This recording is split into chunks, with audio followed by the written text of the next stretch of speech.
Welcome in to Check the Mic. Steve Palazzolo, Sam Monson. We're live on YouTube, and happy Mock Draft Monday. Happy NFL Scouting Combine Week. Big week here, Sam, as we get ready to head over to Indianapolis. All draft season all the time, and it doesn't get much more draft season than Combine Week. So, yeah, let's go. Yeah, we got a big week, as I said. So just to reset what's happening, it is Mock Draft Monday. We're going to review Daniel Jeremiah's mock draft. We'll get into some of the nuts and bolts of the why and what we're trying to accomplish here. But the big thing, I think, is, player fits and, different players moving up and down the draft board and seeing what some of the analysts are coming up with. But a lot of this is going to change this week because it's Underwear Olympics starting Thursday. And, we're going to get some running and jumping and testing and arm lengths and interviews and all sorts of stuff that's going to change the draft board and the draft order. So that is Scouting Combine Week. So next week when we do Mock Draft Monday, we'll have a whole bunch of risers and fallers and, players that, performed in Indy or maybe didn't and changed a lot of the draft landscape. Yeah, guys that showed up with really small hands and suddenly they're prohibitive. You can't draft them. Yeah, all kinds of things we're going to find out this week. So we've got, we are heading to the Combine. Sam and I are both going to drive down today. We'll be there Monday through Friday. Who knows? Maybe we'll stay longer. Who knows? We'll see what happens. We'll get into the event probably Thursday and Friday. But we'll be giving you another little look behind the scenes over here on the YouTube channel of what's going on over at the Scouting Combine. And in addition to that, we will have our last two iterations of Fixing Every Team in 5 minutes. Those shows may have been pre-recorded this past weekend. So Wednesday and Thursday, keep an eye out for the AFC and NFC North on Wednesday, I believe it is, and the AFC and NFC South on Thursday. So Fixing Every Team in 5 minutes. We'll pick that series up Wednesday and Thursday while we are in Indianapolis. Anything else Just at the few more days to hold up with no news breaking? Yeah. So like when we broke down the Steelers and what they should do, we're just hoping they don't, trade for Matthew Stafford in the next 2 days and make everything that we said null and void. Yeah. Anything else you want to touch on before we get into it? No, just the reminder that we are working from home because our studio is under construction. We don't have one right now. We're at a PFF studio. The divorce has been finalized, so we're now creating our own studio, and that's under construction. So coming PFF sometime around the draft. PFF got the studio in the divorce, huh? Gonna have to find, now that that's how you're saying it. We're gonna see all of our PFF friends this week. Big reunion. So yeah, we got our studio being built. Hopefully done sooner rather than later, and get in there at some point here during draft season. So, all right, man, let's get into this. It's Daniel Jeremiah's mock draft. And so every week we're going to do some kind of mock draft. I think, at some point next week, we'll also have you and I go back and forth on a mock. We'll make picks. You'll have your own mock. I'll have mine. But I think it's also interesting to review other mock drafts. The one last thing I do need to remind everybody, we will have a combine review.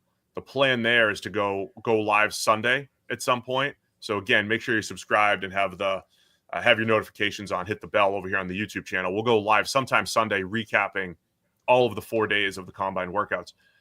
But Sam, I like to know when the Daniel Jeremiahs and Mel Kipers of the world, when they come out with their mock drafts, because a lot of theirs are built off of some hearsay, right? Everybody does mock drafts differently. A lot of them are evaluation driven. And I think Daniel Jeremiah does a pretty good job of kind of mixing both, right? I like this player. I think he's a first rounder. He'll be early on some players as first round caliber players versus some other analysts, but he's also kind of getting the lay of the land after talking to people. So a lot of this is insightful based off of his own sources and information.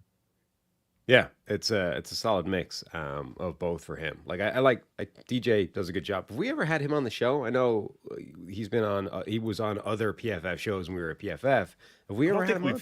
I don't think we've officially had him. We do need to have him on the show. We do need to make that happen. We did. We head nodded on the plane down to the Senior Bowl. We had a little head nod experience. We also, our alma maters were facing each other in baseball this weekend. Appalachian State versus UMass Lowell. Big battle between our alma maters. So, we should pretty much have him on the show because of all that. All right, you ready? On the way past first class, like past their seat. Like the fancy people sit up front, we further back on the plane. Yeah, he was in first class and kind of looked back like, I wonder who's back there. Yeah, it was him, Andrew Berry, and then me back not in first class. It's all good. All right, top of the draft. Is he going quarterback for the Tennessee Titans? No. Abdul Carter, number 1 overall to the Tennessee Titans.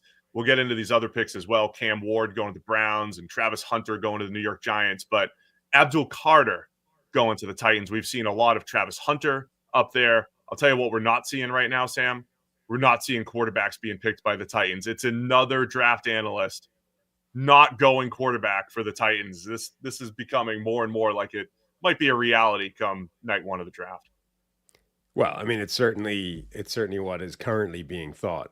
Whether or not that stays true all the way through to the draft is another thing. But right now, people are buying the kind of seeds that the Titans are sowing in terms of, we might not go quarterback at the top of this draft. We're not going to pass up a generational player at XYZ.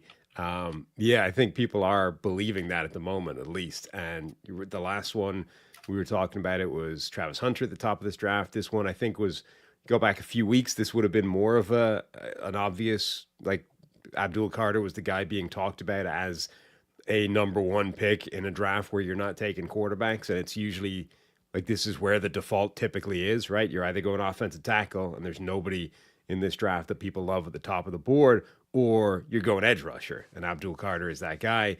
And we talked about him a little bit before. I mean, he's got that freaky burst, that explosiveness. He's still really inexperienced. I mean, the guy only moved to edge rusher like last year. And even within the same year, you saw an incredible development in his play in terms of reading the game, understanding the types of blocks that were coming his way. So I get it. I mean, I understand why you get number 1 hype and number 1 potential out of Carter. And you go to a team like Tennessee, who we talked about as needing edge rusher reinforcements, right? So it makes sense. I mean, it ticks the boxes for the Titans. Yeah, it absolutely fits a need for Tennessee, and you're certainly not going to be need drafting at number 1 overall and just, taking a position that you need. Everybody needs pass rush. Everybody needs an every down player like Abdul Carter. I had some concerns early in the year about Abdul Carter completely transitioning to the edge, right? Certainly had all the traits, had all the ability, but he was pretty much a full-time linebacker, the way that we've described a Jalon Walker as a guy that plays linebacker and used as a blitzer and dabbles on the edge. That's what Abdul Carter did in 2023. So he was a little part-time, a little bit of both. And this year, moved to full-time edge. It kind of started slow, but as you mentioned, as the year got on, he got better and better. So I think he's a great fit for the Titans. And we go back to them saying they're not going to pass on a generational guy. And I know that term's thrown around a ton. I just want to say, if we're really describing generational players, I think you could add that tag to a guy like Micah Parsons. And that's the guy, because he wears number 11 and went to Penn State, that Abdul Carter gets compared to the most. But you can make the argument that Micah Parsons is legitimately generational. Now, I don't know if you're talking about a generation as every 25 years or every 4 or 5 years in NFL draft terms, but Micah Parsons did transition from linebacker to edge, became one of the best edge rushers in the league right now. That does not happen, right? So Micah Parsons produces at a similar level as the Myles Garretts and the Nick Bosas of the world and the TJ Watts. That's true. But the way that he did it was absolutely special. And now you're trying to replicate that with Abdul Carter. We just don't see too many true off-the-ball linebackers have this pass rush skill set and then transition to it. So I think the term generational should be reserved for guys like Micah Parsons. I'm not sure if Abdul Carter's there, but he certainly has all the tools to make that similar transition to become an elite pass rusher. Yeah, I mean, it's always dangerous. This is like Aaron Donald, right? Like Kalijah Kancey drew inevitable Aaron Donald comps because he basically ended up testing almost identically to him in terms of height, weight, 40 time, all that kind of stuff, right? And as an undersized defensive lineman who was a good pass rusher in college, it's like there's no way of avoiding it. You're going to get comped to Aaron Donald, but Donald might be the best defensive player that's ever played the game. So comping anybody to him and saying this is the next Aaron Donald, like it's just unreasonable expectations. You are never going to hit that standard because Abdul Carter's wearing number 11, transitions from linebacker to pass rusher, is twitchy. You're going to get Micah Parsons comps. But again, Micah Parsons basically is one of one. Like almost nobody has ever made that transition from off the ball linebacker to elite top tier pass rusher.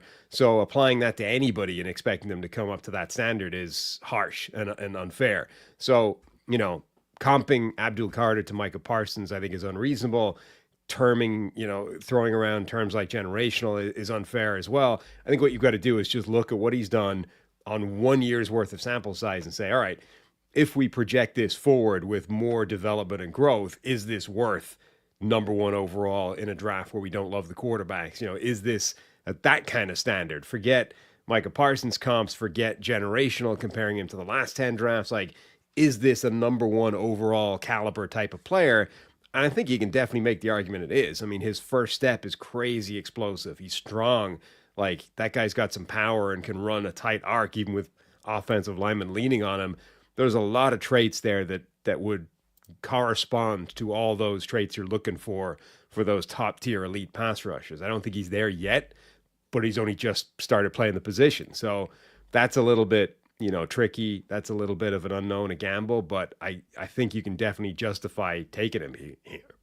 As we get into these next couple picks here, I think a lot of these QB decisions have to come down to not just the evaluations of the QBs, but also where the teams are in their life cycles. The rumblings we hear out of Tennessee are that this is a long-term deal, that they are, they've reset the front office. They're in year 2 of Brian Callahan as the head coach, that they are going to take their time. And I think that's why you're starting to see fewer QBs, fewer Cam Ward, Shedeur Sanders mock drafts with the Titans at 1. That puts the Browns up on the clock at 2 and then the Giants at 3. And again, life cycle wise, things are different, right? The Browns have an awful cap situation and they're stuck with Deshaun Watson for a couple of years. So, the more you think about that, the more it's like, man, they have to draft a quarterback, don't they? Don't they have to get a younger player in there? We've heard, you hear rumors about a Daniel Jones or a Kirk Cousins as a transitional piece. Don't they want to have the cheapest option with the mystery box, the cheapest mystery box that they could find? So if Cam Ward is available at number 2, that's where Daniel Jeremiah goes here. And I think that makes a lot of sense here for the Browns. Yeah, I mean, with Deshaun Watson's contract crippling them the way it is, like, they basically need the cheapest way out of that. Because the other thing is, right, the worst thing about the Deshaun Watson contract is not only are you stuck with it, and okay, they're going to get some money back as we explored with the insurance and all that kind of stuff, but it's really, really problematic, that contract. The biggest problem of which is, number one, he's hurt again, right? He ruptured his Achilles again. And number 2, even when he was healthy, he doesn't look like he can be starting. So you need a quarterback. Like, you need a viable starter from somewhere. And because Watson's contract is still hanging around your neck, you need that starter to be as cheap as humanly possible. So grabbing a quarterback at the top of this draft gives you the best kind of combination of hope plus value, right? Like, that quarterback contract is basically a 4-year, $40 million type of deal. So you're talking $10 million a year as opposed to whatever you're going to have to pay for somebody else. Like, Daniel Jones, Kirk Cousins, I don't know what their contracts are going to look like based off, Cousins being cast aside, but he was on like 40 something before coming off the torn Achilles at 35 years old, right? Daniel Jones was on $40 million a year before he got bombed out. Now, okay, he then had to signed to a Minnesota practice squad. So I'm not saying he's on a $40 million a year contract going forward, but there's a pretty good chance either one of those guys is able to talk their way into more than $10 million a year for as much certainty, less certainty than effectively the number one quarterback in this draft. So, yeah, I think it's, they're in such a strange world now, the Cleveland, where they're in like unprecedented process terms, right? There's no book for how you're supposed to do this. Nobody's ever done this before, where you have like basically the most expensive quarterback in the league in terms of what it's doing to your cap, who's useless. Like, he's not, for all intents and purposes, he doesn't exist other than the fact that he's a handicap to your salary cap. So you have to try and find some way out of this. There's no manual for that. Like, there's no, let me tell you what the numbers say is the best thing to do here. Nobody's ever explored this scenario before. It's never come up. So I think for the Browns, this makes sense, right? Like, take your swing at the guy you think is the best quarterback in this draft and hope to God it's good enough that it gets you out from under this Deshaun Watson mess. I'll tell you what else a Cam Ward might do here for the Browns and their fans. is just inject a little bit of life for a fan base that's been beat down, not just because they're Browns fans, right? There was plenty of optimism. If you go back through the Stefanski era here, right? The playoffs in 2020, beating the Steelers, the playoff run in 2023 with Joe Flacco, 2 Coach of the Year awards for Kevin Stefanski. Browns fans were far more optimistic over the last couple of years. But when you add in Deshaun Watson, everything that has happened off the field and everything that's happened on the field, one of the worst offenses, one of the worst passing offenses we've seen this century, Browns fans are beat up, man. And then you're talking about Myles Garrett potentially asking out, clearly tied to the idea that you've got all this money tied up in Watson. There's little hope for the future with Watson as the starting quarterback. Maybe Cam Ward at least brings a little bit of that. And I like that Cam Ward, as I've said, I think he elevated that Miami team. They lost a couple games late, but I thought they were going to get into the playoff and would have loved to see him in the college football playoff trying to make a run. And they had a good squad, but he elevated them. He lifted them up, and he had that high-end potential. He also had that, I'm gonna create a fire, I'm gonna put it out. You love that example of Andrew Luck. He'd make some awful decisions during games, but I love his ability to be able to bounce back, whether it was the Florida game, the Cal game, right? He'll throw some back across his body, but he'll come back and throw it back across his body and hit it and hit some of those big plays. So I think Cam Ward, at the very least, injects a little bit of life into this Browns fan base, gives them a little bit of hope for the future. There's more work to do. Offensive line, getting older, regressing, might have some turnover there, but the defense still has some potential. Jerry Jeudy broke out with a huge season. I think it'd be a nice fit for the Browns, and I think Browns fans at least would have something to look forward to with Cam Ward. So that would take the Titans passing on him, but also maybe we talked a lot about the Giants maybe leapfrogging the Browns to go get a Cam Ward. If both of those things happen, though, I think Browns fans are happy with the Cam Ward selection here too. Yeah, I think we're starting to see some pushback now. Like the narrative has been for a while, neither of these two quarterbacks are worth the very top of the draft. Tennessee's going to pass, Cleveland's going to pass, and then the Giants or the Raiders, they may end up with their quarterbacks anyway because teams don't love these QBs. I think we're starting to see some pushback that might have been overstated. I know Jordan Reed, ESPN's Jordan Reed, has been out there saying, look, Cam Ward belonged in that group from last year, right? The Drake Mays of the world, those guys. And I was saying that before based off what I was seeing from Shedeur Sanders a year ago. Like I thought he was comparable to that second group after Caleb Williams. Now, obviously, I think collectively kind of undersold maybe what Jaden Daniels is going to be and maybe oversold what Caleb Williams has become, certainly so far. But the point being, I think you're going to see more people pushing back on this idea that there's a separation between the cluster of quarterbacks last year and these two, Cam Ward and Shedeur Sanders this year. And if that's the case, now maybe a team like Tennessee doesn't like them and they might pass on them, and that's why they've been putting that out there. But, the Giants in desperate need for a quarterback, the Browns in desperate need for a quarterback just for a different reason, the Raiders, I don't know that you're going to see this sort of let's ease off, let's play QB later on, let's, target Jackson Dart, let's target next year. I think teams are going to take these quarterbacks because they're good. They've got potential. All right, next up at number 3 is the New York Giants. And this mock draft was last week from DJ. We're going through Daniel Jeremiah's mock draft. Giants are up at 3, and they're going to go Travis Hunter. And so this discussion, Sam, I think the Giants quarterback discussion may have heated up a touch this weekend with all the reports that Matthew Stafford has been given permission from his agent to talk to other teams. And it was walked back a touch by some insiders, not that they're necessarily exploring a trade, but exploring Matthew Stafford's value. We know his brother-in-law is on the coaching staff with the Giants. That was one of the first teams that maybe he was linked to. Giants, Steelers, perhaps, as teams that could trade for Matthew Stafford. And I bring all this up because DJ goes Travis Hunter here for the Giants. And we've been of the mind of all the teams that need to come away with a quarterback, it's the Giants. More so than the Browns, who we just talked about, more so than the Titans. It has to be the Giants. Now, could this coincide with either a Stafford trade or, let me pose this one for you, as we're talking through it, do you think there'll be some separation in the quarterback evaluations where it might be a Cam Ward, clear consensus number 1, but you're talking about Shedeur Sanders being a little bit closer to the Jackson Darts, the Will Howards, the Tyler Shuggs of the world. Is that what we're going to start hearing and seeing coming out of the combine here? And if so, not a crazy move for the Giants to go Travis Hunter and then get a QB either on the turn or somewhere in free agency. Look, number one, the Stafford thing.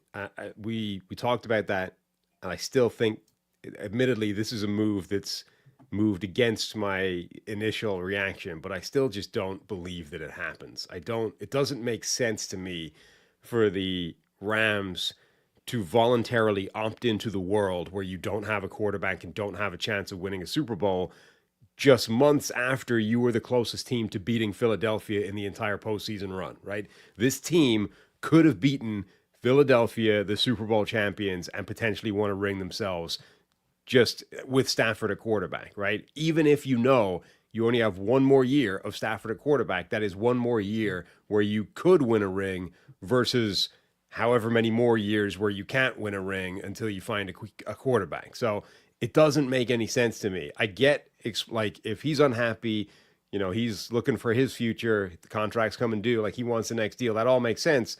So sure, like, go explore, go inform me what the price tag is if we were to make that deal happen, right? And maybe it's so absurd that I'm willing to change my mind on that, right? Maybe somebody's going to come back and say, yeah, we'll give you multiple first-round picks and a player for Matthew Stafford. And all of a sudden I'm like, well, I don't want to do this, but that deal's too good to turn down. But I get allowing him to go that far, but there's still a fairly significant bridge between exploring the offers and actually taking one of those offers. So I don't think that happens still.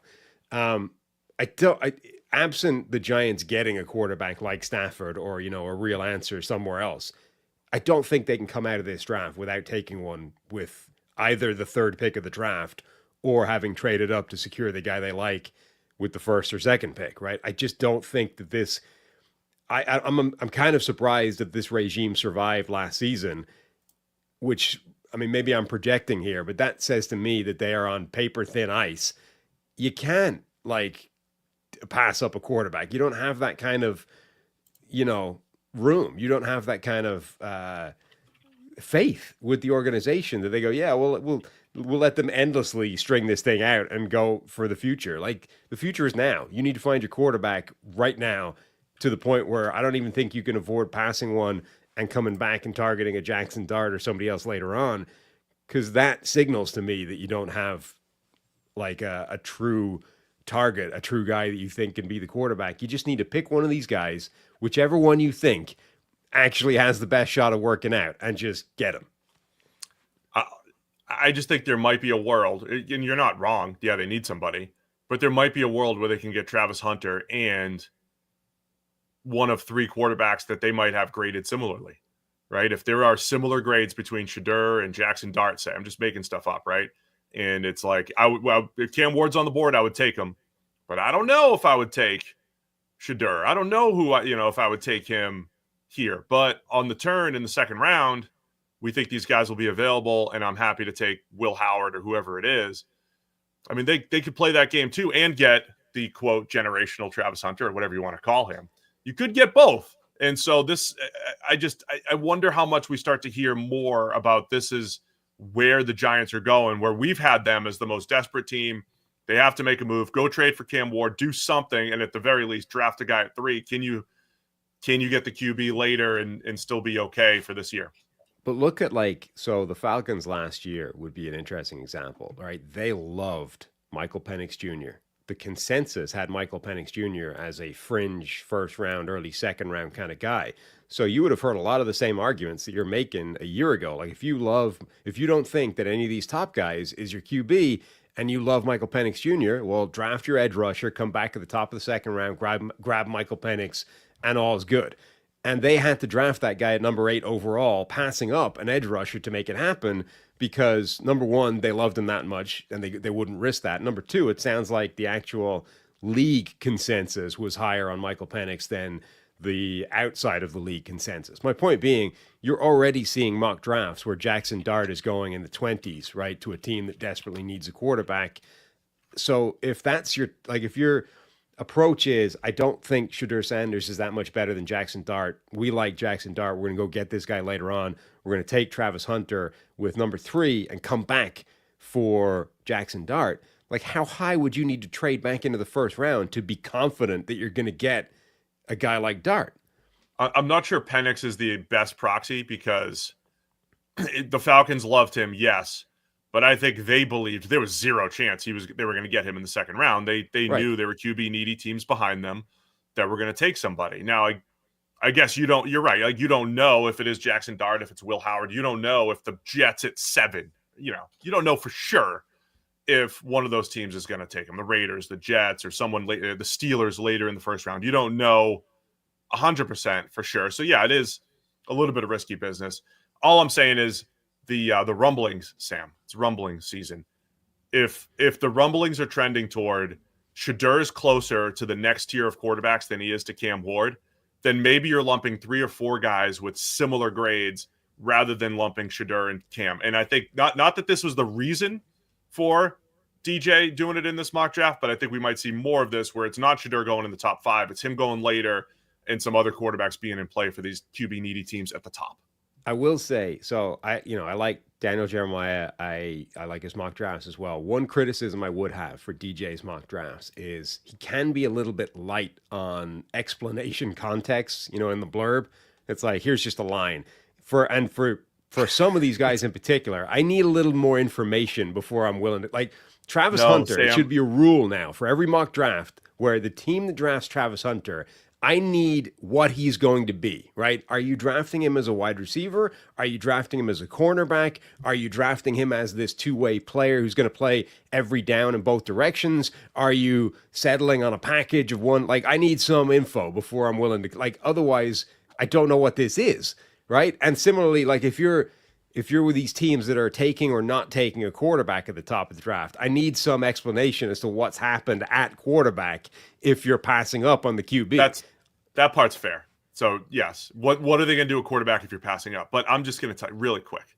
You and I, we've done mock drafts through the years, did them for PFF, and, I'd spend days mulling it over, thinking about it, writing an entire paragraph, adding the context for the fans, because it's got to be it's the written content that people care about, right? DJ is just living the dream, man. He's living the dream. He doesn't have to fret over the writing and making it make sense. It's a one-liner. He should never if they're allowing you to just put one sentence in, never step away from that. Like, I would spend hours trying to construct a paragraph on each player and his fit and the why and what else I considered to bring that added value to the reader. But if the editors at NFL.com don't care, then you don't have to care either. So you live in that one sentence world as long as you can, DJ. Never change. Don't ever change if you don't have to. His one sentence explanation for Travis Hunter at number 3 overall, with a quarterback sitting on the board, does not mention the word quarterback or even the abbreviation QB. Like, he is literally, I am taking a non-quarterback player for a team that's as desperate as anybody for a new quarterback, and I'm not even going to reference the quarterback. Like, that's an absence of context that I have a slight problem with. If they do go Travis Hunter to the Giants, we've discussed a lot. Like, hey, if it's the Patriots that get Travis Hunter, he might be a wide receiver first, given their massive need at wide receiver, and they've got some pretty good options at cornerback.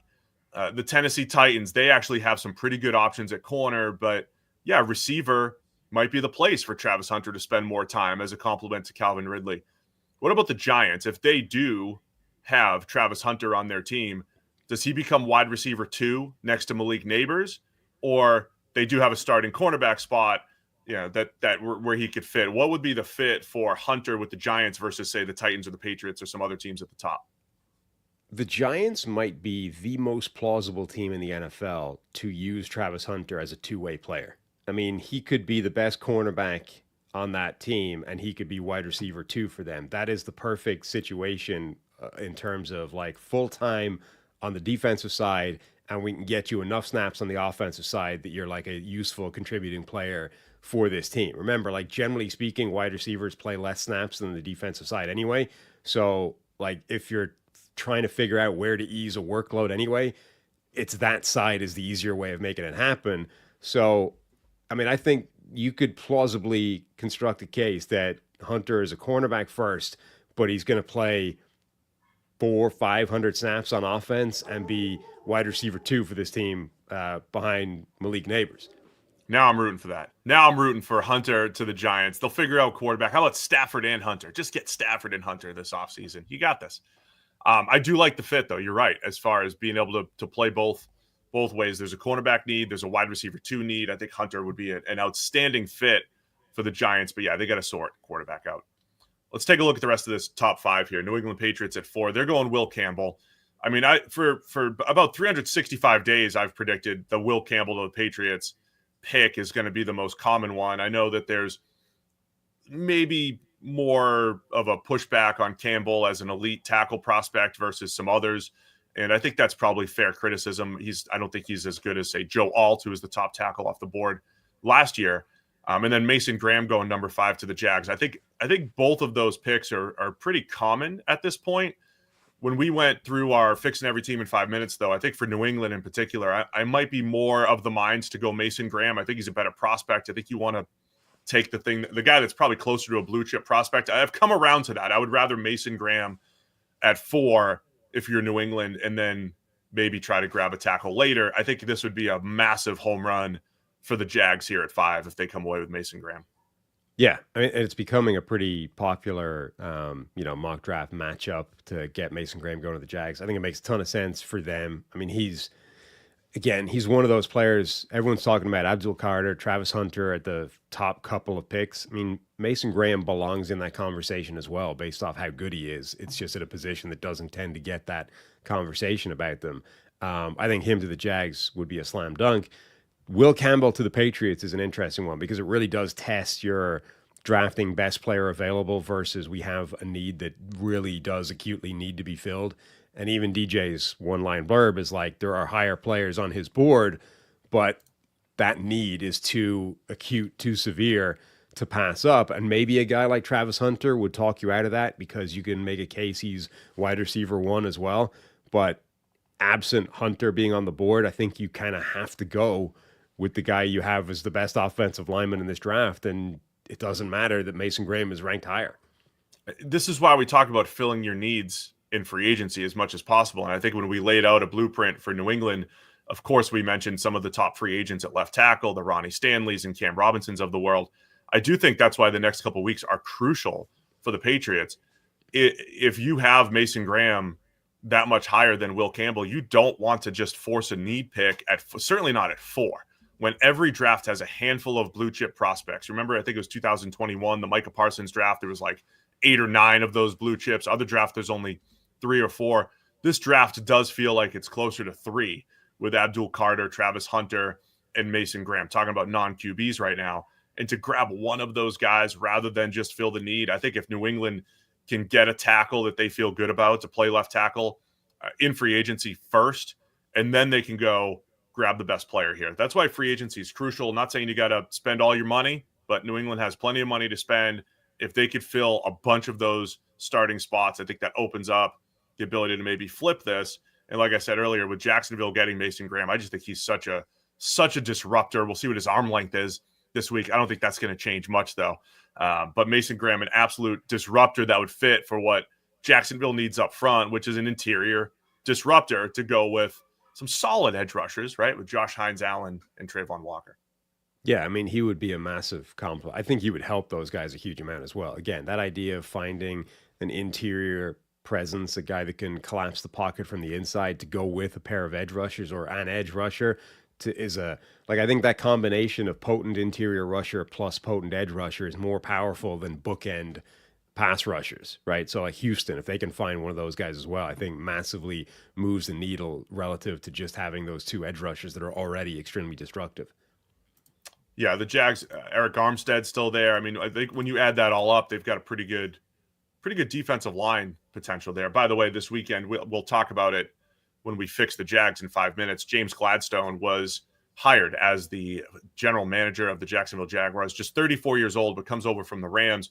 When we do break down the Jag situation later this week on Thursday, we'll talk a little bit about interesting pairing there to see, what the Rams scouting system looks like somewhere else and expanding, what they've done, what Les Snead has done there. One of the one of the unique teams around the NFL, the Rams. The way they've gone through their cycles always seem to be doing something different, and now we get to see that extended to Jacksonville. So I can't wait to see what they do this offseason. They almost went to the combine without a general manager, but they got that sorted just in time, the 32nd team, to make sure that they have a GM. Anything else on picks 4 and 5 there before we get to the Raiders at 6? Just lastly, it does make you wonder how they're going to be doing the draft this year. Like, because, sometimes when you have these changes, they're kind of working from the old board almost, right? The previous regime's board when they come in. Now, this is far enough in advance that you've got time to put it together yourself. But, I mean, there's presumably going to be a fairly significant difference between the old board, Trent Baalke's board, right? Like the board that has TreVeyon Walker as the number 1 overall player in the draft, and the next board. So, like, Jags...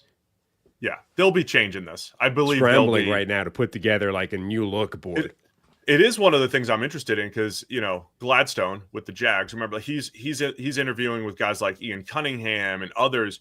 And they don't know if they're going to get the job. So it's not like James Gladstone's in all of the Rams draft meetings, and most teams completely get their board in order over these last 3 weeks heading into the combine. There'll still be some shifts and adjustments, but the thing's in pretty good shape right now. Right. So he knows where the Rams are ranking everybody. That's one of those fascinating things. He knows exactly who the Rams value, and chances are he'll be valuing similar players.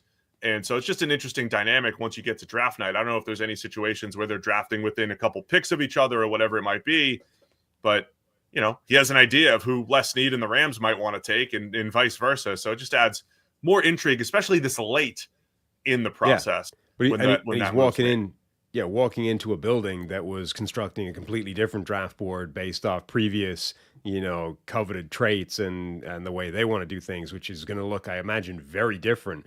So that's going to be an interesting few weeks, like suddenly flipping the old school or the old board to look more like what Gladstone wants it to look like. All right, let's get to pick 6 here, because this is where Shedeur Sanders goes to the Las Vegas Raiders. And again, I think this is, once we see what happens in free agency, this might be more realistic, where the Raiders are not on the outside looking in at the quarterback position when it comes to the draft. Shedeur to the Raiders. So DJ doesn't go with Shedeur at 3 to the Giants. Raiders at 6. What are your thoughts on this fit for Shedeur? Yeah, well, obviously, for the content, it's amazing. I mean, Shedeur Sanders, Deion Sanders, Las Vegas, Chip Kelly, Tom Brady. I mean, everything is there for this to be like storylines upon storylines. That part is great, I think, for everybody. It's also kind of cool. I mean, the Raiders got kind of screwed for multiple years of trying to be, well, I don't even know they were trying to be disciplined. They were trying to go up and get a quarterback. They didn't get one. But a couple of years where they were in this range and ended up coming away without a quarterback. Now, like in this draft scenario, okay, trades aren't allowed, so maybe this just doesn't happen. But theoretically, they might have one fall to them without having to do anything crazy to get their quarterback. And I think Shedeur is a pretty good fit for Vegas. I mean, this is a team with a solid offensive line that can still tinker around, with that personnel. We still got free agency, still got the rest of the draft to go.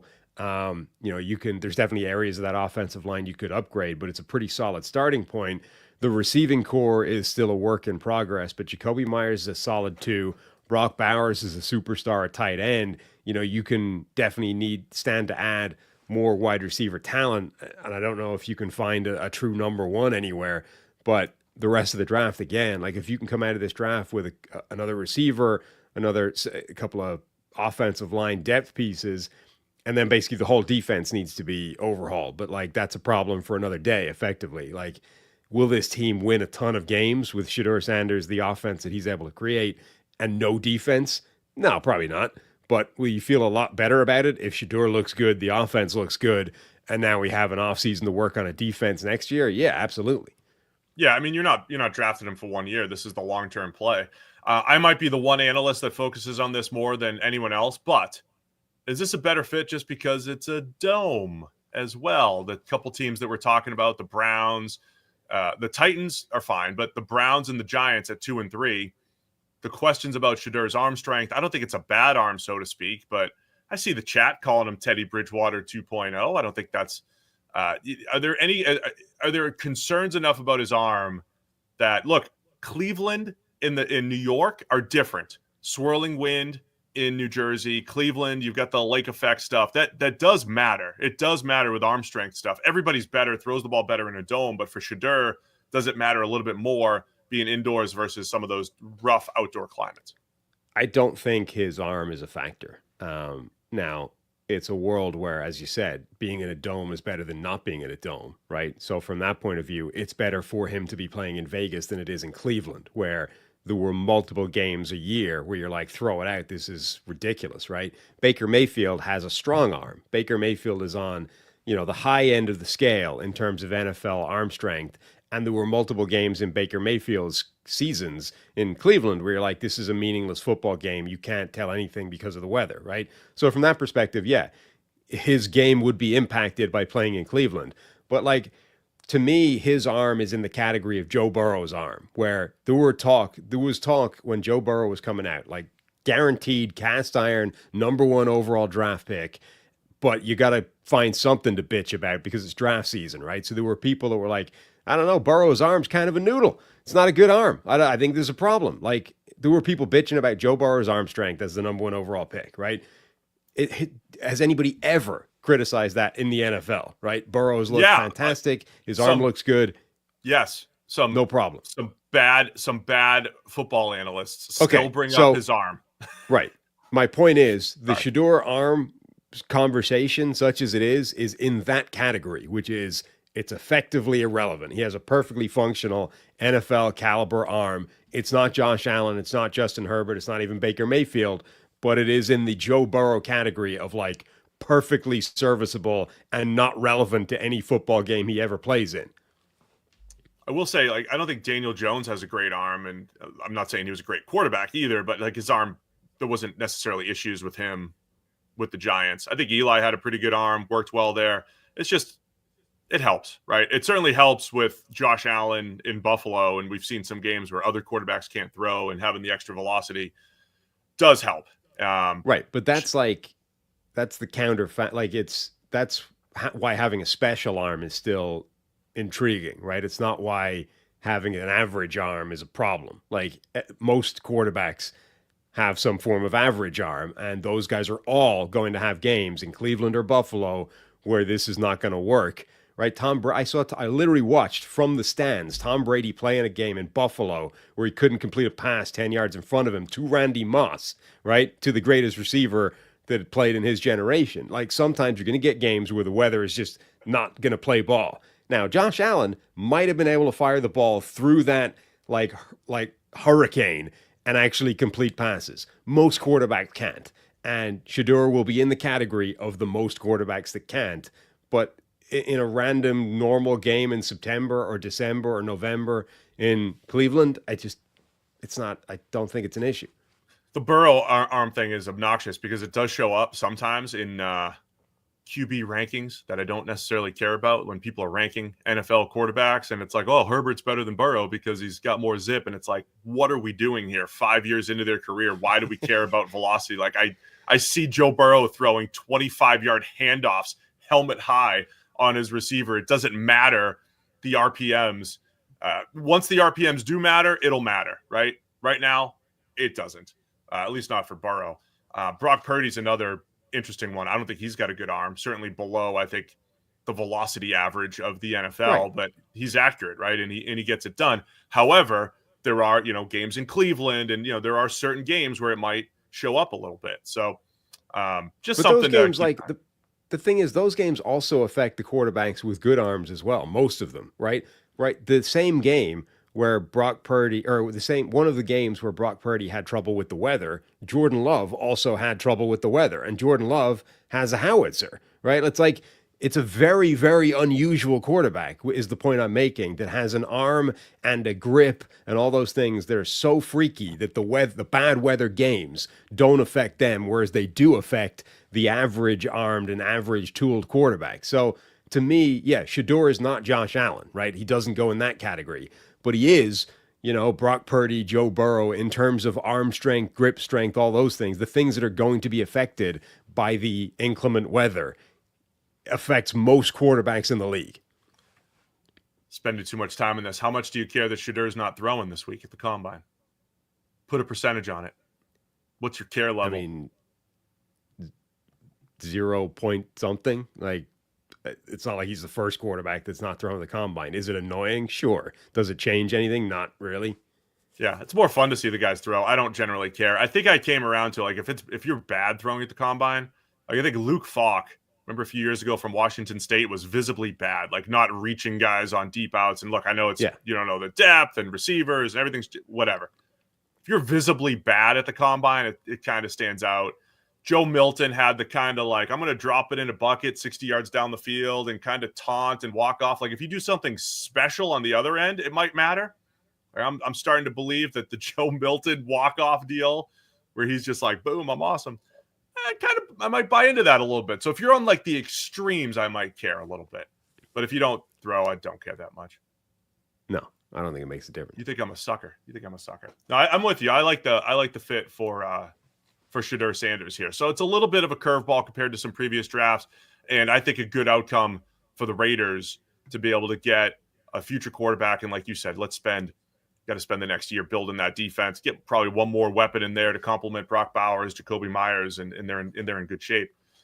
Number 7, though, this is probably the first, I would say, big surprise here. Number 7, the Jets go Tyler Warren, the tight end from Penn State. Not only Warren going in the top 10, going above Colston Loveland, it's the highest I've seen Tyler Warren go in a draft here, Sam. I have to admit, if this is what the Jets do, I think that's got to feel pretty bad to get a tight end at 7, given everything that they need on both sides of the ball. It would just be such a wild back-to-back scenarios where, remember, they were picking, 11 last year, and Brock Bowers was being talked about in generational terms, and is this the best tight end since whenever? And it was like, no. And with Aaron Rodgers back before we knew that was going to be a train wreck, like the idea was, Rodgers is going to turbocharge this offense, and how much better would it be if we added Brock Bowers to this system? And instead, it was like, no, we'll do the smart thing, we'll do this conservative thing, we'll draft an offensive tackle because we know the chances are, Tyron Smith won't make it through the season, blah, blah, blah. But they turned down the chance to take Brock Bowers at number 11 overall. Bowers, who was seen as a superior, prospect, and now you come back a year later and you draft Tyler Warren at 7 overall. It would just be I mean, it's a different regime. It's not the same guys making the decision, but it would be a hell of a back-to-back set of decisions to make. Look, I love Tyler Warren. That guy jumps off the tape as the best player on the field when he's playing in a draft or on a team where his quarterback is being, would have been maybe QB3 and could have forced himself higher had he come out in this draft. I think Tyler Warren is a special player, but 7 overall for tight end is definitely rich and aggressive, particularly when you just passed on Brock Bowers a year ago, 4 picks lower down. It would be wild to see him go ahead of Bowers. I do wonder if Bowers' success does help Warren, not because they're similar players, but just, we talked about tight ends taking some time. Well, look at Brock Bowers. He's setting records. Completely different types of players, and part of that is also going to show up. If Tyler Warren runs this weekend, I don't think he's very fast. I mean, we'll see. Again, doesn't look fast on film, and if he has a slow 40, it's just a box that needs to be ticked. I know we debated this before, but if he runs 4.75 at tight end, I think it's going to be tough for him to be picked that high. Certainly not in the top 10 with that type of speed. Yeah, and look, it's a slightly dishonest argument because you said it earlier, right? The blue chip players in last year's draft were more numerous than they are in this year's draft, so immediately you're bumping a guy like Brock Bowers down it's not, Tyler Warren in last year's draft would go below Brock Bowers. I have reasonable confidence in saying. So just because Bowers went wherever he went last year in the teens versus Tyler Warren at 7 this year, or the debate 7 versus 11, it's not the same thing, but it's just jarring when you see back-to-back years, Bowers slide relative to where he was being talked about, and then Tyler Warren going at 7. All right, let's get the rest of that top 10 up there if we can. Warren at 7 was a shock. This is the second straight mock draft that we've reviewed where Jalon Walker goes at 8 to the Carolina Panthers. So Field Yates had that a couple weeks ago. DJ had that last week, and the one that we're breaking down here. Mike Green, the edge rusher from Marshall. This is the highest I've seen him going to the Saints at 9, right? He keeps creeping up in these mock drafts. And then Kelvin Banks going the Texas tackle, maybe guard, going to the Bears at 10. What stands out of these next few picks for you here, Sam? Yeah, as you said, Jalon Walker is starting to become a popular pick to Carolina. We talked about that last time. I think it makes a ton of sense. This genuine hybrid player, a guy that can play edge rusher, can play off the ball linebacker, is probably best as a true edge rusher. I think he fits in that Carolina defense. I mean, they need a lot of help pretty much everywhere. They've already got the big interior presence in Derek Brown coming back off his injury. I think Jalon Walker would be good there. Mike Green, you're right. This guy is just soaring. I mean, a while ago, people were questioning, like, why is an edge rusher from Marshall a junior, like, declaring? Why is he coming out early, a guy from that kind of school? And the reason is because the dude's got insane production, insane measurables, went to the Senior Bowl, put a guy on his ass and then bounced. Was like, I've shown everything I need to show here. And he's a legitimate top-tier pass rusher. Okay, he hasn't transferred to the big SEC school or whatever and done it for a year there, but he's done everything else other than that. So seeing him go to a team like the Saints, who do desperately need defensive line talent, makes sense. And then the Bears, it's all offensive line. So Kelvin Banks, I like all three of these picks. Yeah, and Banks, maybe he ends up competing at left tackle with Braxton Jones. I mean, you could move people around. I mean, just getting, whether you think Banks is a tackle or a guard, yeah. I think there's potential there. And I think that is a fit that will make a lot of sense. I am excited to see Mike Green going that high, though, Sam. Again, his whole offseason was like, hey, keep an eye on this guy, to might sneak into the first round. And now he's mid-first round, and this is the highest I've seen him going at 9. This week, we're going to have to get to the bottom of the James Pearce slide, right? The Tennessee edge, who was considered to go number 1 early on in a lot of mock drafts. Where did he end up? Much lower? He's out of the first round in this one, he's not even in the first round for DJ. And he's in the 20s for some others. I don't know if this is DJ evaluation or if this is stuff that he's hearing. Remember when we talked about him recently, I invoked the name of Brandon Graham as a guy who, like, there's so many plays where he just doesn't finish it. And Graham was always this guy who had an absolute boatload of pressures, but sack number was never high.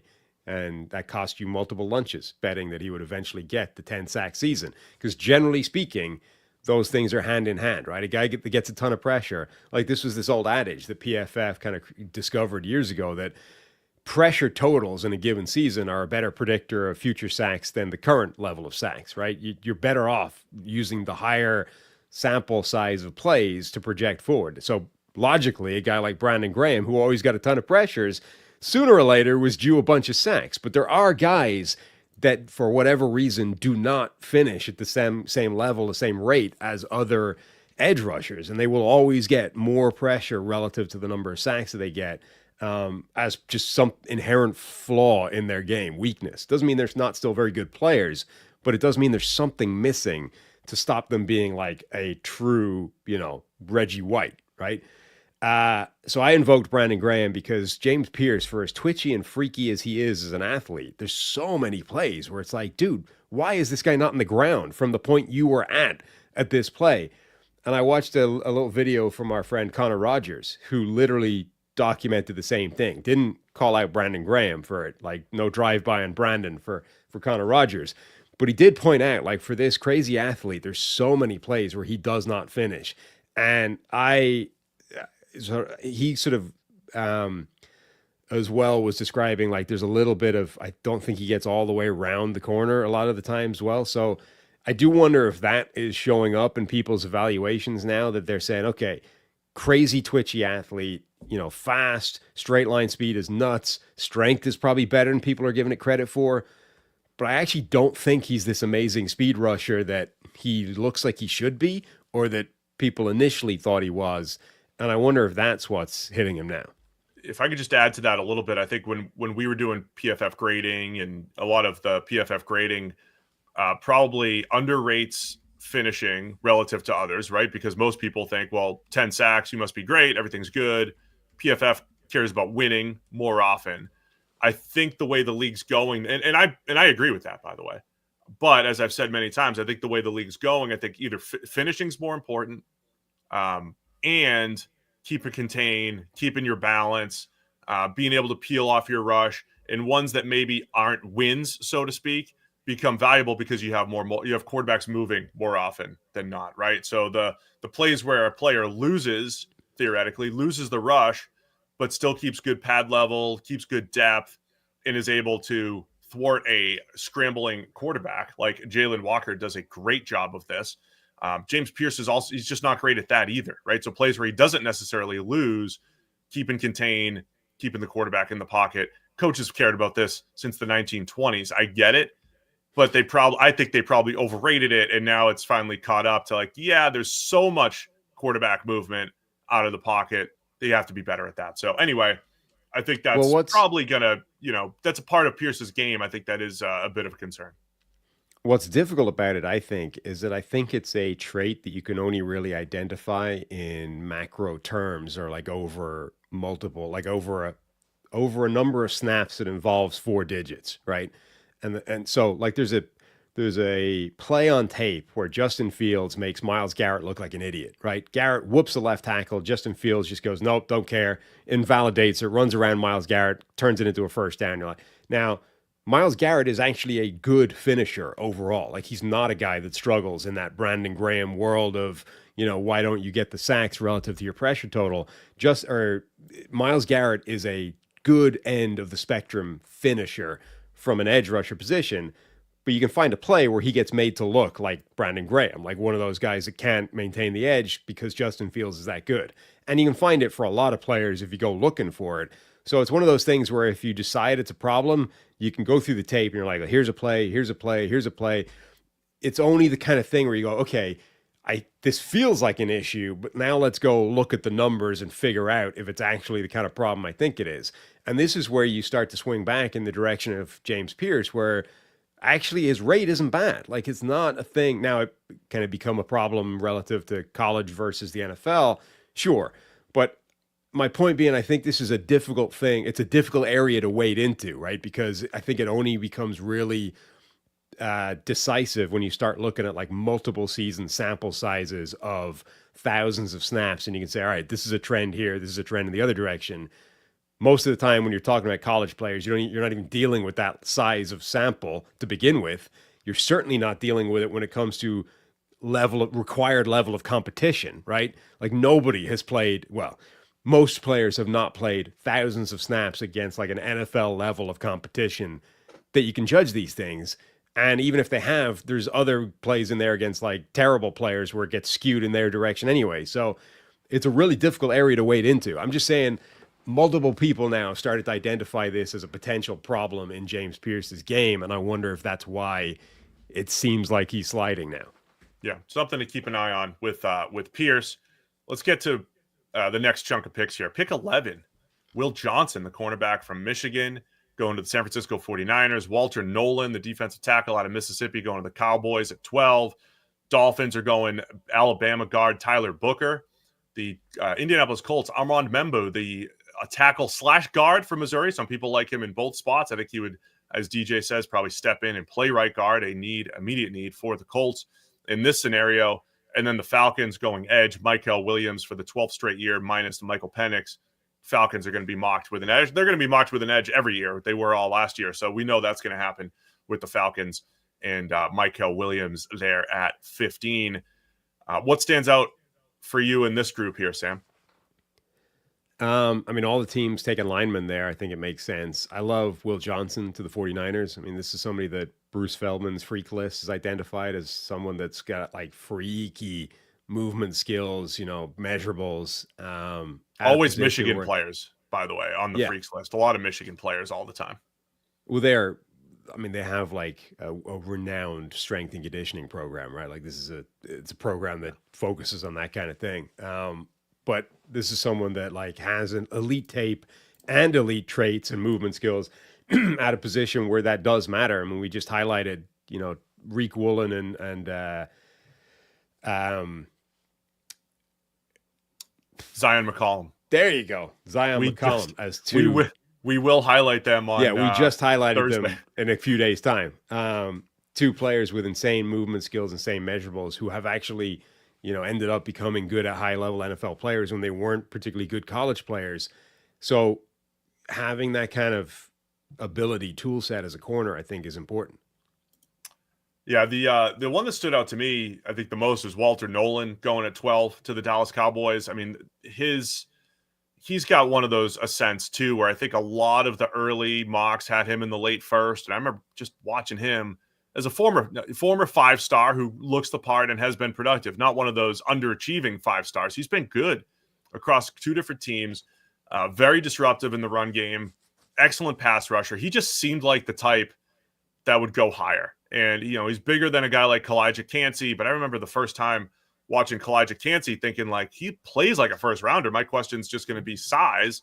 And before you know it, Mel Kiper's putting him at 10 and it's like, it kind of like opened the door for like, oh, Calijah Kancey can go high in the first. I think he went around 19, whatever it was.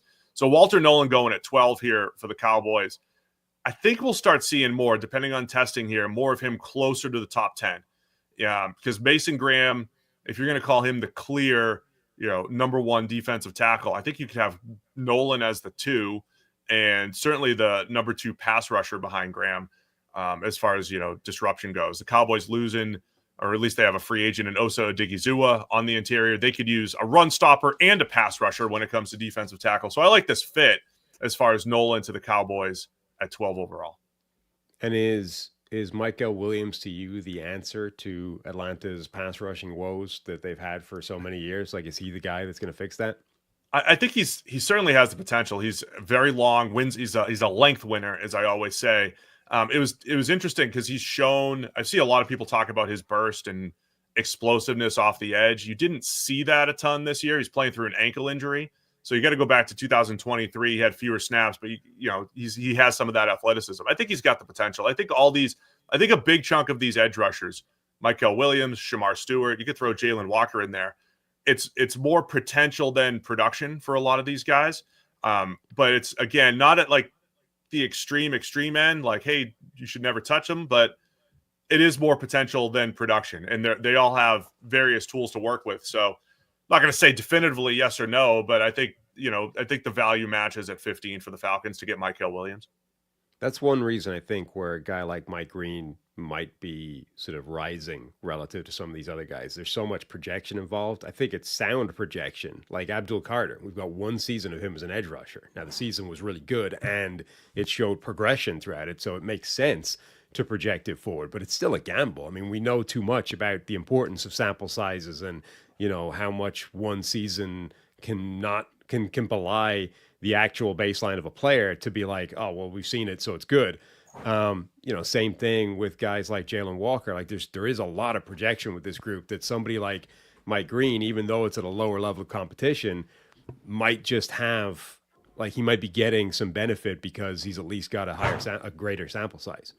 The one other thing I'm going to say, and put your earmuffs, Walt. Don't tell me only the tape matters, Walt. I know where you're going with it in the chat. This week is huge for the edge rushers. It's huge at the combine because it is a piece of the puzzle. I'm not saying it's more than 30% of the puzzle or more than 20%, whatever the percentage is. 10-yard splits, so that's your get-off time, your 3-cone, your shuttle, the explosive jumps, the vertical and the broad. Those things do matter because they're data points that you can project back over 30 years and see how some of those best athletes project. Now, where is it overrated? When TreVeyon Walker happens. Sorry to bring it up again. When TreVeyon Walker happens and all of a sudden you vault him above the more productive player who, oh, by the way, is also a good athlete, that's when it's overrated and it's wrong.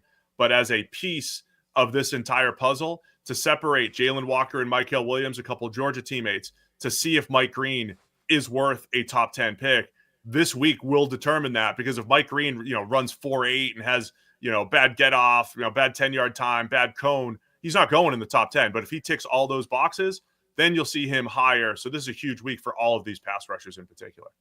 Yeah, I mean, you can't simply say that it doesn't matter at all because, like, reduce it as simply as there are not many bad athletes that are good pass rushers. I mean, it's as simple as that, right? Like, if a guy ends up testing extremely badly across the board, that's a massive red flag because there aren't many of those guys that have become productive NFL players. So even if you're looking at his tape and going, this guy's great, he wins, across the board, this is all good, but then that shows up, like that minimum, that makes you go, uh-oh, and, let's go check some things. Let's go back to the drawing board. Let's make sure we're comfortable with this or figure out an explanation, because those players do not typically become high-end pass rushers. All right, the next chunk of picks here, Arizona Cardinals at 16. Your guy, Kenneth Grant, right in the middle. We've given him to everybody. I love that fit for the Arizona Cardinals. Jedi Barron, the cornerback from Texas, going to the Bengals at 17. Seattle Seahawks going Gray Zabel, North Dakota State. Interior offensive lineman going to Seattle at 18. We'll have to discuss that. The Bucs taking Tetairoa McMillan, wide receiver out of Arizona at number 19. And then the Denver Broncos, the standard Colston Loveland, tight end out of Michigan pick. That's where everybody seems to go for Denver. What pops here for you, Sam, in this chunk of 5? I mean, I actually love this entire little run of 5. Kenneth Grant, I think, going to Arizona really is a perfect fit for them. Like, absolute massive body, mammoth defensive tackle, but a guy that I think is more than just a run-stuffing defensive tackle. And actually, I think he's better if you turn him loose and just say rush the passer and cause havoc. Forget, two-gap anchoring. Like, just go nuts, go create problems. That's a defensive line that's crying out for that. Barron going that high, I mean, that's another one of those ones that I like to see, like the sort of unconventional position players actually being pushed higher in these drafts and saying, look, if he makes the kind of impact for the Bengals defense that he made at Texas, that's absolutely worth a middle of the first round draft pick. Same thing is kind of true. I mean, the Zabel to Seattle pick it's going to be our version of like the Jackson Powers Johnson to Seattle pick. Like, it's the perfect pick for them, but one that they basically declared well ahead of time last year that they're not going to do. We won't take him here, but it's a great fit. Like, I applaud the sentiment. Like, I love it, but they won't do it. I wonder if they would talk themselves into that because he could maybe fit at center or guard, and they have both of those needs. And you want to have a plan for a guy. Like, remember when Graham Barton was drafted for the Bucs? Most people put him at guard, but they could have put him at center. And the Bucs said, yeah, he's a center. Maybe with Zabel, they have that flexibility, and that helps, take them at 18 or take him at 18. Maybe the Seahawks would certainly rather drop from 18 to like 28. And then that's a lot easier to stomach, taking a guard there if you're John Schneider. It's going to be interesting to see if they do crack, though, given the rest of the roster being in pretty good shape and the massive need that they had on the interior, and they did it the traditional way last year. Process-wise, I thought it was very sound to get Christian Haynes in the 3rd, but he had a rough start to his NFL career. So, well, I'm sure they'll be pushed back. They're like, hey, the Seahawks don't do this, but you never know when teams are going to break their trend. And then Tetairoa McMillan going at 19 to the Bucs. By the way, love the fit. If Chris Godwin is going to leave during free agency, and you have last year Jalen McMillan to complement Mike Evans, and McMillan is in there, I absolutely love this. But yeah, I haven't seen him go at 19. I haven't seen him go this low. Yeah, lowest I've seen him go. And I love it. I love it, number one, because I think the fit is great. And number two, because I honestly think this is more where he belongs in this draft. I don't see him as a top 10 player, a top 10 pick. And it's not to say I don't like him. Like, I just don't think he's special. I don't see this, like, he's not in that top tier of wide receiver prospect to me, but he is dangerous. He's versatile. He played like, a chunk of his snaps in the slot, so he can be a big slot complement to Mike Evans, and play on the outside and the other side as well. I could think he would fit in that offense, can take over a lot of the snaps that Chris Godwin occupied, who also had that inside-outside flexibility. He's big. He moves sort of well for a big guy. Like, he's got all the fluidity seems to show up after the catch. Like, you can see sometimes there's some route running stiffness or quirkiness because of that length, but as soon as you get the ball in his hands, like, he's way more fluid and able to make people miss and stuff. So I think this is a great fit. Yeah, all my notes on McMillan, I mean, my negative is I don't think he accelerates very well. I am curious to know what he runs. We'll see what the 40 time looks like. He doesn't feel fast, but I think he's good at everything. I think he's just good at everything. I think he is the best wide receiver prospect for a reason. I think this is a little low for him. Great hands, knows how to get open, knows how to separate late. He has good yak ability after the catch. I think this would be a steal at 19 if Tet McMillan goes to the Bucs. And also the type of move that I'm not saying this is it, but this is the type of move that puts the Bucs over the hump, that gives the Bucs the ability to beat the best teams in the NFC, to beat the Eagles, to beat the Lions, to maybe make a playoff run. If McMillan is as good as some people think he is, you pair him with Mike Evans. You still have Trey Palmer as a deep threat. Jalon McMillan was fantastic as a rookie. And we've seen that Baker Mayfield tends to be a bit of a roller coaster ride. But when he gets hot, he is unbelievable. He got hot at several games last year. He just needed to take better care of the ball. You give Baker Mayfield another weapon. The offensive line did a nice job last year. They ran the ball well. Bucky Irving's going to be getting more carries. All of a sudden, you're talking about the Bucs being one of the most explosive offenses in the NFL. They already were last year with Godwin hurt. Get McMillan in there. This is a game changer, I think, for the Bucs if they got him at 19. And when you're picking at 19, remember Derwin James went at 17. I think some smart teams could get in the teens, and you get lucky too. But like when a top 10 caliber player drops that far, you pounce. I think that's what happened here in this mock draft, and it's a great pick for the Bucs. And this could happen if all the teams around the league are like, it's got to be a trench draft, right? The Eagles are a trench team. Right. They just won the Super Bowl. We have offensive line needs. We have defensive line needs. There's plenty of those offensive and defensive linemen who are at least in the first round range, and they start to go off the board like we just saw. The Bucs could benefit in this particular scenario with the Tet McMillan. I think this would be an outstanding potential steal of the draft if this went down this way. Yeah, and also if the teams ahead of this just decide, look, McMillan's nice, but he's not elite number one, game-changing nice, so we're not taking him in the top 10. You know what I mean? And then, of course, Colston Loveland to the Broncos. They always go tight end for everybody. I put a Broncos mock out there the other day with no tight ends, and people were like, oh, finally, a non-tight end pick. Of course, they hated that I took an edge rusher because they led the league in sacks, and of course you have, plenty of pass rush there. But yeah, tight end is the most common pairing for the Denver Broncos. Starting at pick 21, here we go. It's running back time, Sam. The Pittsburgh Steelers replace former first-round running back Najee Harris with Ashton Jeanty.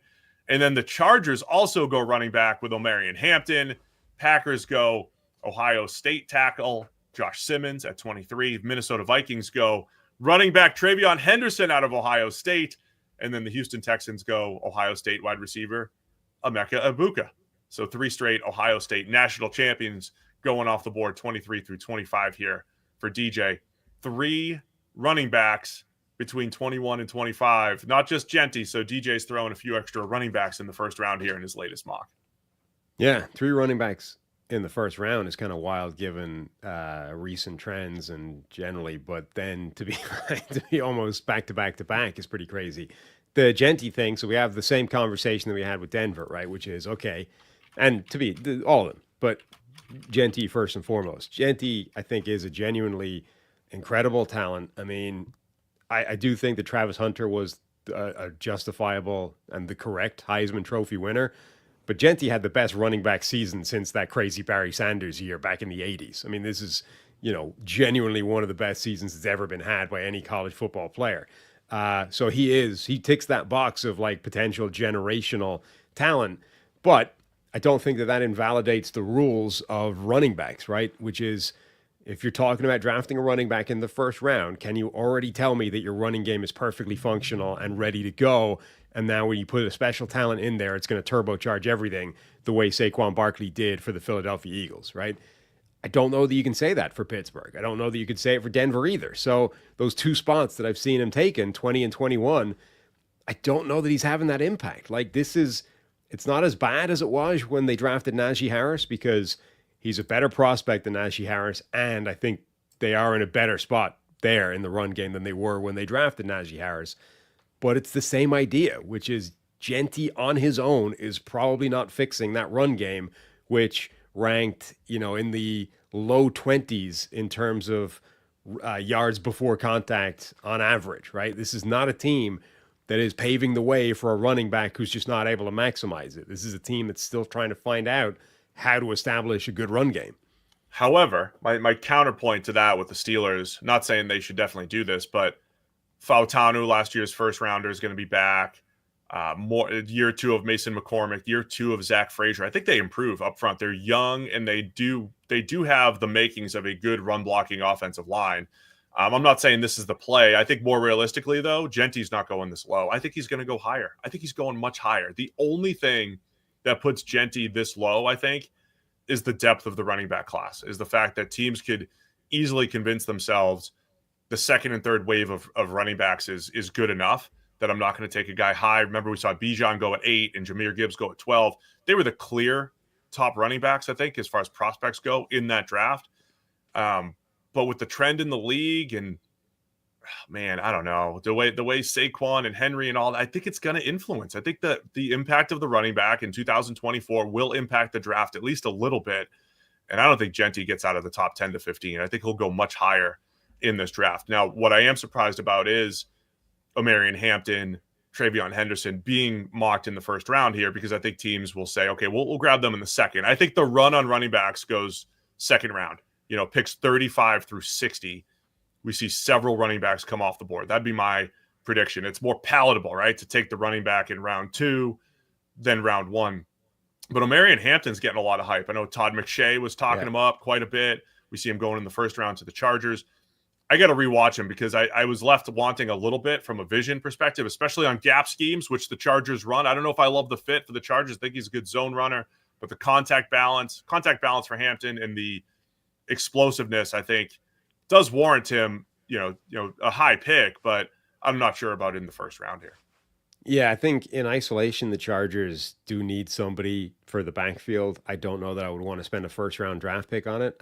We saw the impact that J.K. Dobbins had when he was healthy last year was significant. So I don't know, number one, if I draft a guy in the first round for it. Number two, if Hampton is that guy.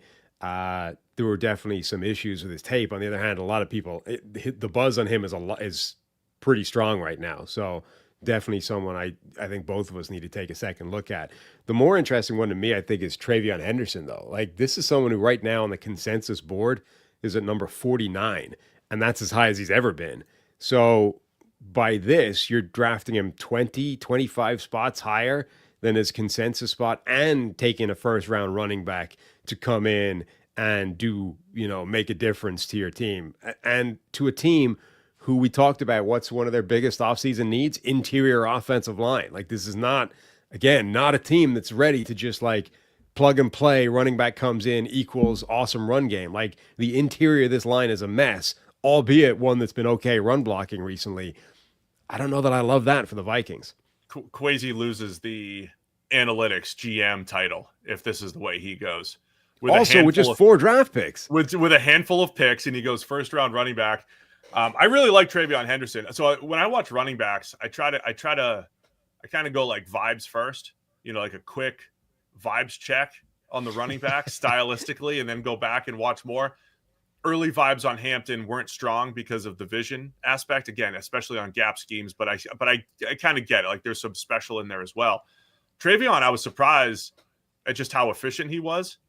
I'm trying to I hate that I wrote it down in my notes, but he kind of reminded me of Leonard Fournette at points in his NFL career. Now listen, but with explosiveness, but with the ability to take it to the house. Leonard Fournette was just like efficient, gonna get 3, gonna get 5, just like efficient, but did not have big plays, right? He could not break off more than an 8-yard gain. TreVeyon Henderson's really good at getting what's there, staying on schedule, but also breaking the big play.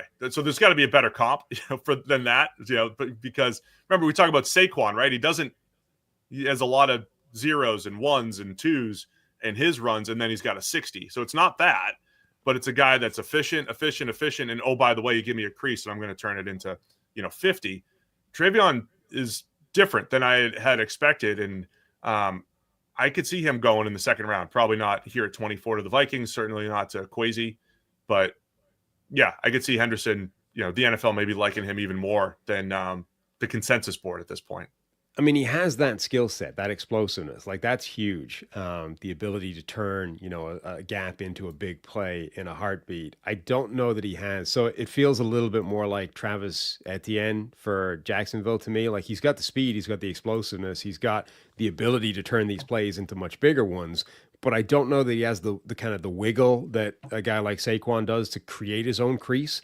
Like, number one, Saquon is running behind that Eagles offensive line, right? That's immediately going to give you a bunch of big plays in the season. But number two, the number of plays where he's able to get to the second level, then make a move on somebody, and then he's gone, right? It's like the move is important. It turns the sort of 8-yard gain into the 57-yard gain. I don't know that Henderson's great at that. Like, I think if you get him a relatively straight line crease, the dude's got the burst to be gone. But I don't know that he's great at manufacturing his own extra, like, crease and the turning a solid gain into a spectacular gain at the NFL level. And that would be concerning to me. And this is why, Etienne, a first-round pick himself, but has he been worth it? No. That would be my concern with him.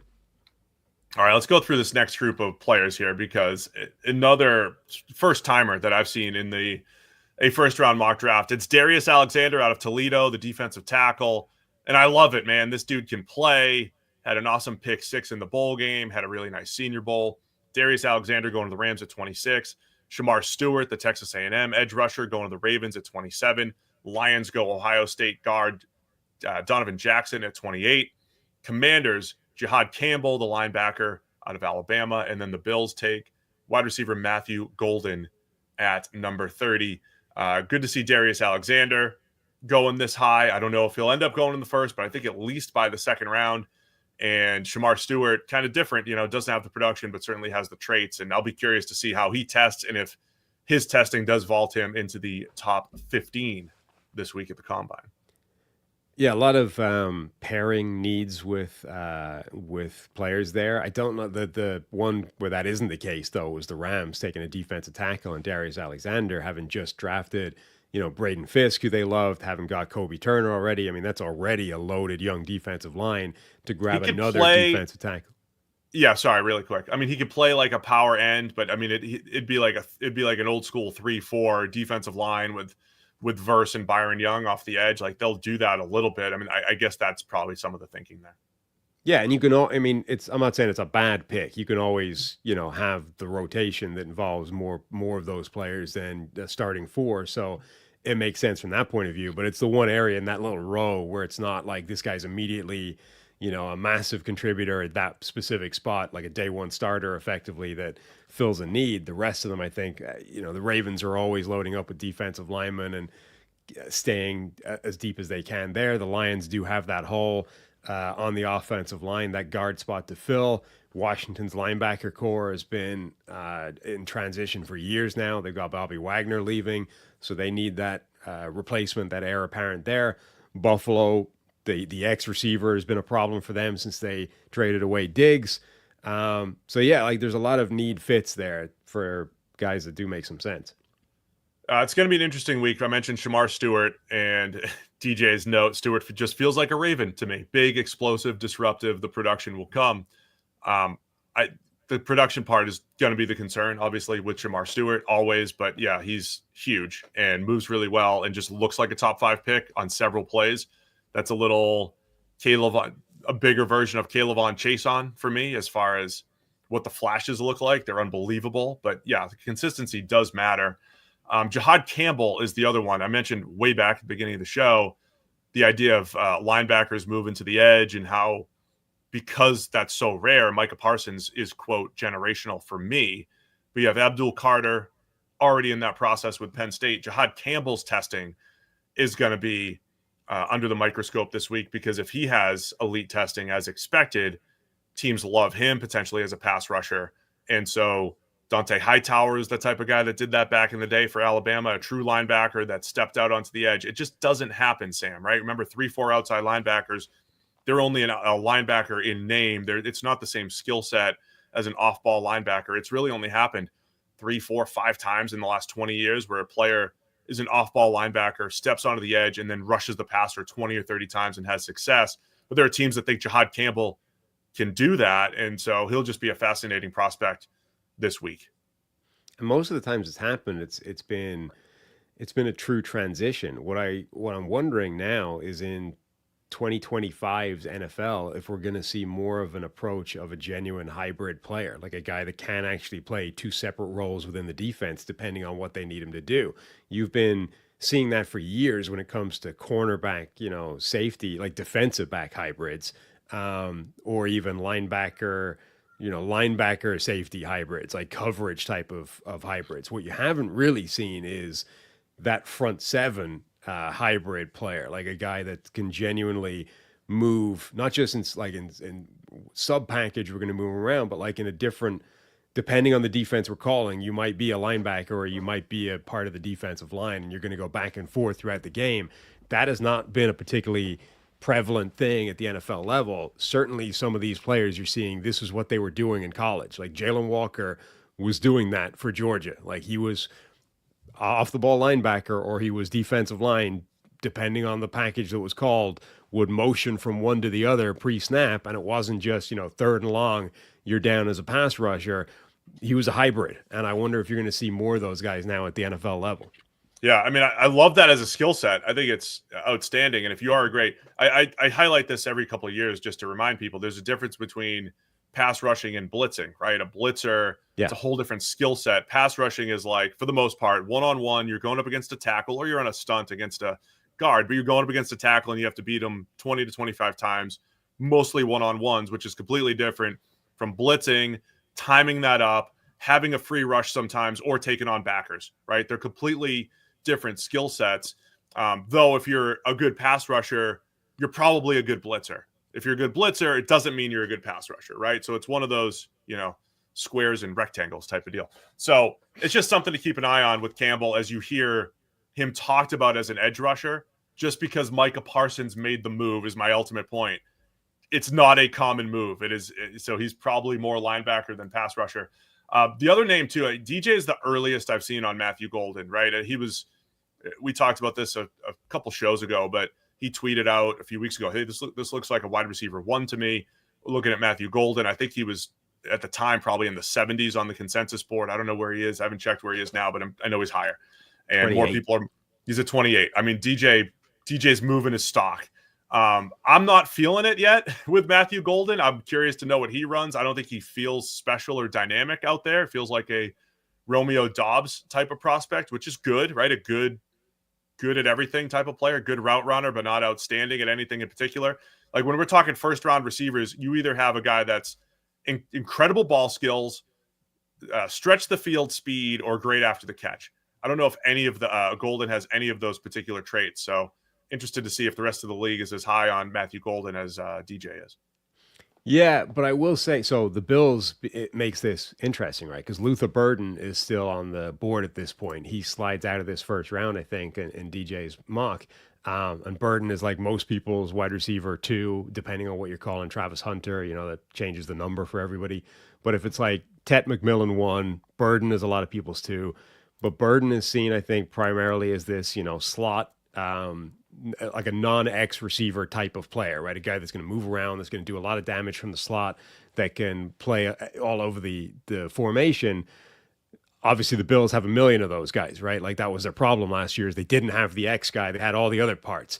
So if McMillan's off the board, I think a lot of teams, if they need that X, are going to be looking around at this next wave and being like, Emeka Egbuka isn't that guy. Luther Burden probably isn't that guy. Like all these receiver prospects in the next wave don't look like they tick that box, or if they do, it's a lot of projection to get there. So I think Golden is going to see something of a rise because his projection to that spot is easier than it is for these other guys. I think that's a part of why he's rising. Yeah, it's a little bit better, but I don't know. I don't know where he ends up going. But another wide receiver for the Bills. By the way, just to remind the chat, this is Daniel Jeremiah's mock. If you have any complaints, please go and complain to him. I didn't do this. It's not me. These aren't my picks here. We're just reacting. Don't blame us. All right, last couple picks. The Super Bowl champs here, Kansas City Chiefs, go Josh Conerly Jr., the tackle out of Oregon, and the Eagles with Malaki Starks, the safety out of Georgia, because the Eagles getting a Georgia player in the 30s who was supposed to go much higher. That just makes perfect sense. Historically, that's what the Eagles would do. How he did it again. Georgia player. Yeah, how he did it. How he did it again. Starks is fascinating, man. Every time when I watched him, I want to see what he runs as well, because when I watched him, I was like, I think teams might like him as a corner, and I don't know if he's going to run 4.6, and that's just off the table. But he is just a better pure man coverage corner. And he was put into a difficult spot at Georgia covering slot receivers. I think he's got the size to maybe play outside, but he's bad at safety stuff. His worst plays are safety stuff, right? It's like playing deep safety and reading it out and being at the right place and being safe as a safety. Starks isn't great at that. Like, all of his negative plays seem to come in that role. I'd be fascinated to see him either work out at corner, have a shot at corner. I've been saying that about Derwin James for years. And he would, show those practice reps where he could do it, but he's still a good safety. Starks, though, I have enough questions about him as a safety that I'd be interested to see what he could do as a pure outside corner. We'll see what he runs, though.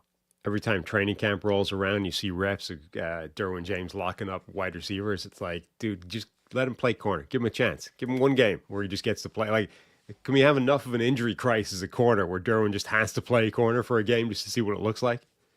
And if the Chiefs go Josh Conerly Jr. here, he's still a bit of a developmental prospect for me, I think, coming out of Oregon. And so it might be the only way that the Chiefs go. And we did their, fixing every team a couple days ago. If they don't go the free agent route at left tackle, they are almost certainly in developmental tackle mode once again, unless they said, hey, Kelvin Banks is a great left tackle prospect. We're trading up. We've only got 5 picks or whatever it is. We're trading up to get to 10 to get Kelvin Banks. That's it. That's how we're solving left tackle. But I think no matter who they get, first, second round with their two twos, it's a developmental tackle prospect, and I think Conerly kind of fits that bill if they go that way at 31. This is the challenge for teams that have a hole at tackle and are not bad, because the bottom of the first round, the clean prospects at tackles are almost always gone, and you're left with the guys that have some projection, that have some developmental, that are probably better athletes than they are football players right now, and that's where those guys go. And this was the issue that Dallas was in a year ago with Tyler Guyton. This was the world you're playing in when you're picking in the late 20s or early 30s, and you need a tackle, which is why I think you end up trying to fit that with a veteran before you go tackle, because inevitably you're in a world where these guys are not that sort of super clean prospect with elite tape for a long period of time. Like, you're in a world of developmental tackle prospects, and that they already have a couple of those guys. Now you can say, all right, those guys haven't worked out, let's swing again. Look, Sua Matai has barely played, so maybe it's a little early to write him off completely, but certainly didn't hit the ground running.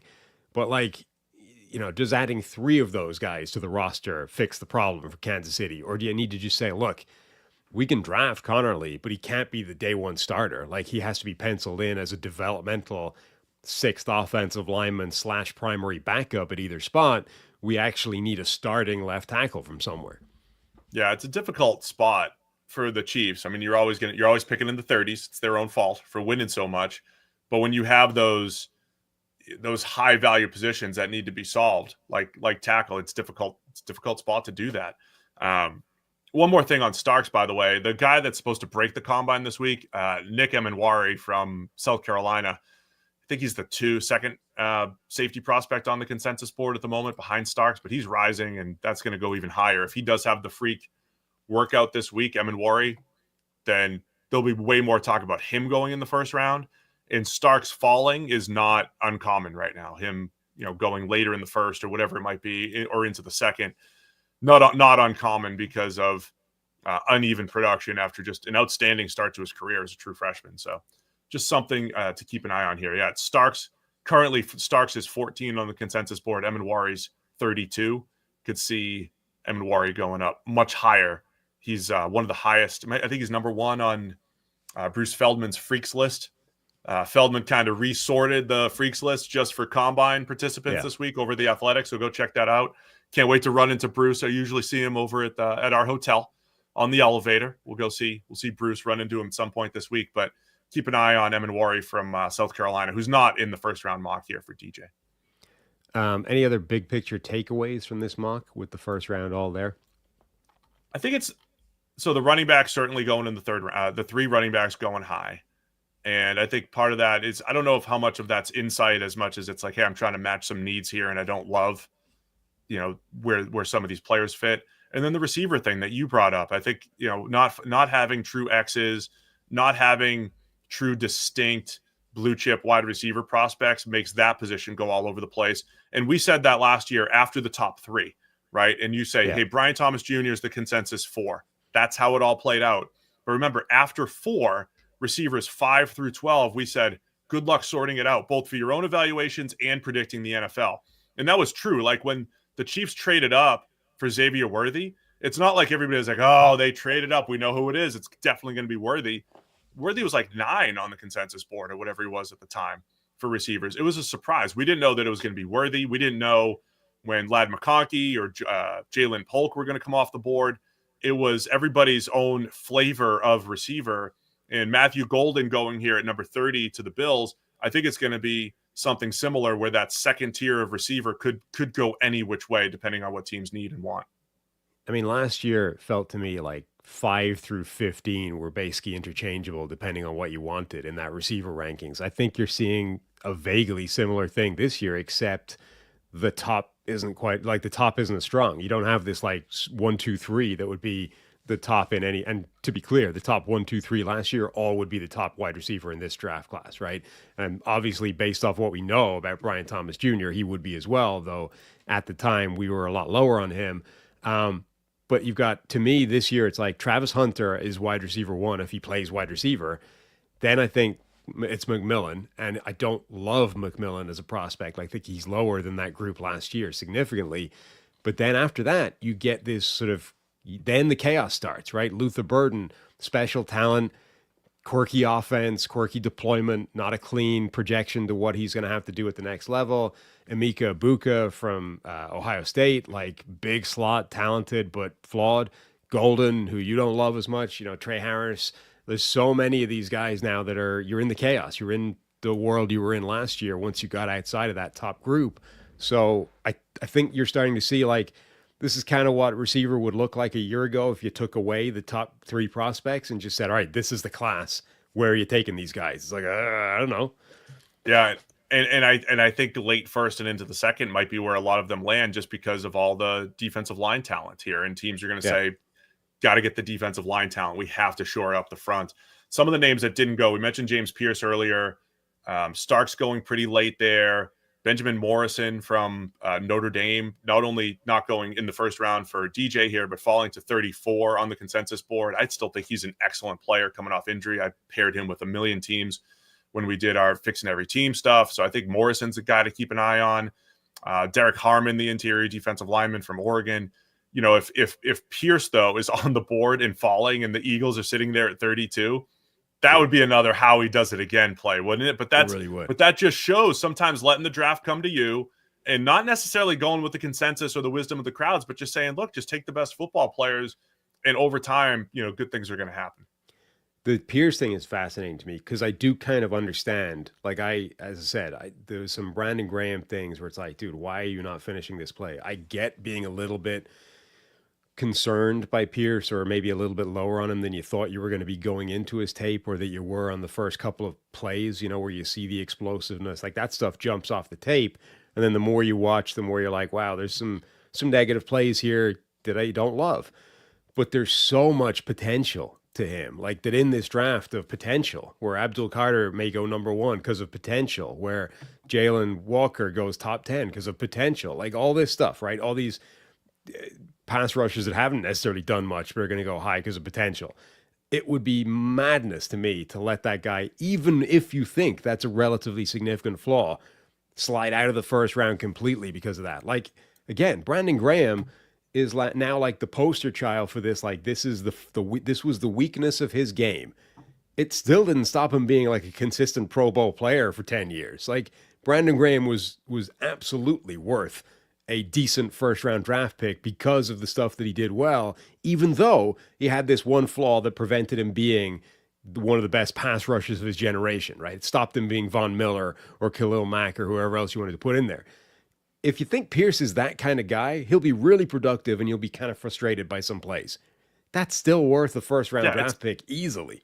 It's still disruptive, and I'll tell you, the disruption, it plays much better when you're on an Eagles-like defensive line and there's other people winning and Jalen Carter's in the middle. you can certainly stomach a few missed plays here because someone else is finishing and you're just, hey, just go disrupt, So I think, man, if Pearce falls to 32, that would be very how he does it again, if that's what we see on draft night. Anything else you want to wrap up with before we pack up and hop in the car? My favorite thing about living in Cincinnati, I think, Sam, is the fact that we can drive to the combine and we don't have to deal with the airport. We can get down at our own leisure. I see people dropping in. They're already there. But we could drive down at our own convenience anytime today. It's not a ringing endorsement of the Cincinnati area. The best thing about it is its proximity to Indianapolis for one trip the best a year. Part. Well, I'm weird, so this is one of my favorite weeks of the year, and it's a nice, convenient drive. So it's not the best thing about Cincinnati. Certainly better than Skyline Chili, though. It's top 10 anyway. It is. It is in my top 10 for sure. Hopping on 74 just in a few minutes here. All right, man. That's our Mock Draft Monday. We're doing this every single Monday morning, 9 a.m. Don't forget, it is a 9 a.m. start now during the offseason Eastern time. We're 10:30 a.m. on Wednesday, 10:30 a.m. on Thursday. This week, we're fixing every team in the AFC and NFC North and South. We're halfway through the league. If you haven't already checked out the East and the West, posted those last week, both on audio version and on YouTube. And make sure you subscribe, hit the thumbs up here. But subscribe to the YouTube because we're going to have more behind the scenes over the combine. We're going to have some shorts. We're going to have all the behind the scenes stuff that you're missing at the Scouting Combine coming up this week right here on our channel. Good? Mm-hmm. All right. Thanks to everybody for tuning in. Enjoy. Happy Scouting Combine week. We'll see you again Wednesday with more. Check the mic.